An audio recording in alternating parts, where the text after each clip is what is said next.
നമസ്കാരം. കഴിഞ്ഞ ദിവസം സോഷ്യൽ മീഡിയ ഏറെ ആഘോഷിച്ച ഒരു സംഭവമാണ് ചെറിയാൻ ഫിലിപ്പിൻ്റെ കെട്ടിപ്പിടുത്തവും ബിന്ദു കൃഷ്ണയുടെ എസ്കേപ്പും.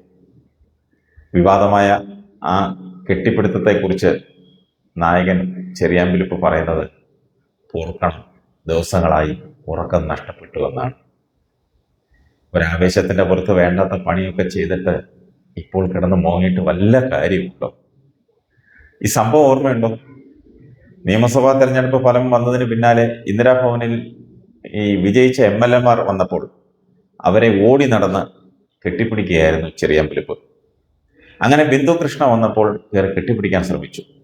ആദ്യം ബിന്ദു കൃഷ്ണ തട്ടിമാറ്റി, വീണ്ടും ബലമായി പിടിക്കാൻ ശ്രമിച്ചപ്പോൾ കുതിറി ഓടി. ഇതവിടെ കൂടി നിന്ന മാധ്യമങ്ങളുടെ ക്യാമറ കണ്ണുകൾ ഒപ്പിയെടുത്തു.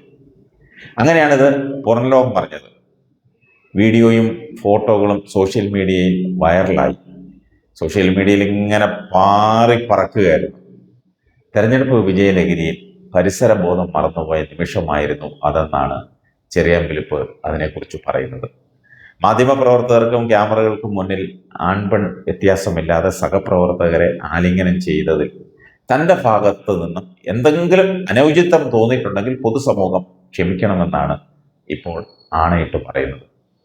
തൻ്റെ പെരുമാറ്റത്തിൽ യാതൊരുവിധ ദുരുദ്ദേശവും ഉണ്ടായിരുന്നില്ലെന്ന് സഹപ്രവർത്തകർ തന്നെ വ്യക്തമാക്കിയതായി ചെറിയാൻ ഫിലിപ്പ് ചൂണ്ടിക്കാട്ടുന്നു. പിതൃതുല്യമായ സ്നേഹപ്രകടനമാണ് നടത്തിയതെന്ന് അന്ന് തന്നെ Mahila Congress president AB Mather MP പറഞ്ഞുത്രേ. തൻ്റെ പെരുമാറ്റത്തിൽ ഒരു വിധത്തിലുള്ള ദുരുദ്ദേശവും ഉണ്ടായിരുന്നില്ലെന്ന് ബിന്ദു കൃഷ്ണയും പറഞ്ഞിരുന്നു. തികച്ചും സ്വാഭാവികമായ പ്രവൃത്തി മാത്രമായിരുന്നു അതെന്നാണ് ഷാനിമോൾ ഉസ്മാനും ചൂണ്ടിക്കാട്ടിയത്.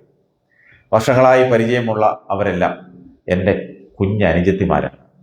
ഇന്ദിരാഭവനിൽ മുഖ്യമന്ത്രിയുടെ സാന്നിധ്യത്തിൽ ഇവരോടെല്ലാം ആഹ്ലാദപൂർവ്വം സൗഹൃദം പങ്കുവയ്ക്കാൻ കഴിഞ്ഞിട്ടുണ്ട്. വർഷങ്ങളായുള്ള തൻ്റെ ആരോഗ്യസ്ഥിതിയെക്കുറിച്ചും വ്യക്തിജീവിതത്തെക്കുറിച്ചും വൈകാരികമായാണ് മുഖ്യമന്ത്രി VD സതീശൻ പ്രതികരിച്ചത്. അരനൂറ്റാണ്ട് മുൻപ് രാഷ്ട്രീയ പീഡനത്തെ തുടർന്ന് നട്ടെല്ലിന് ക്ഷതമേറ്റിരുന്നു. ഇതിനെ തുടർന്ന് അരയ്ക്ക് താഴോട്ടുള്ള നാഡീവ്യവസ്ഥ തകരുകയും കാലുകളിലെ പേശികൾ ശോഷിക്കുകയും ചെയ്തു. നിരന്തരമായ ചികിത്സ കൊണ്ടാണ് ഇപ്പോഴും താൻ എഴുന്നേറ്റ് നടക്കുന്നത്. ഒറ്റയാനായി സന്യാസതുല്യമായ ജീവിതം നയിക്കുന്ന തൻ്റെ അവസ്ഥയെ മനസ്സിലാക്കാതെ ചില സാമൂഹ്യ മാധ്യമങ്ങൾ സ്ത്രീലമ്പടനായി ചിത്രീകരിച്ചത് മാനസികമായി ഏറെ തളർത്തിയെന്നും ദിവസങ്ങളായി ഉറക്കം നഷ്ടപ്പെട്ട അവസ്ഥയിലാണെന്നുമാണ് ചെറിയാൻ ഫിലിപ്പ് പറഞ്ഞത്. പ്രതിസന്ധി ഘട്ടത്തിൽ തനിക്ക് സ്വാതന്ത്ര്യമേകിയ എല്ലാ അഭ്യുദയകാംക്ഷികളോടും നന്ദി പറയുന്നതായി കൂട്ടിച്ചേർത്തു. എന്തു ചെയ്യാം, പാവത്തിന് അല്പം ആവേശം കൂടിപ്പോയി. അല്ലാതെ ദുരുദ്ദേശമൊന്നും അതിൽ കാണില്ല. ഉണ്ടായിരുന്നെങ്കിൽ പരസ്യമായി കെട്ടിപ്പിടിക്കണം.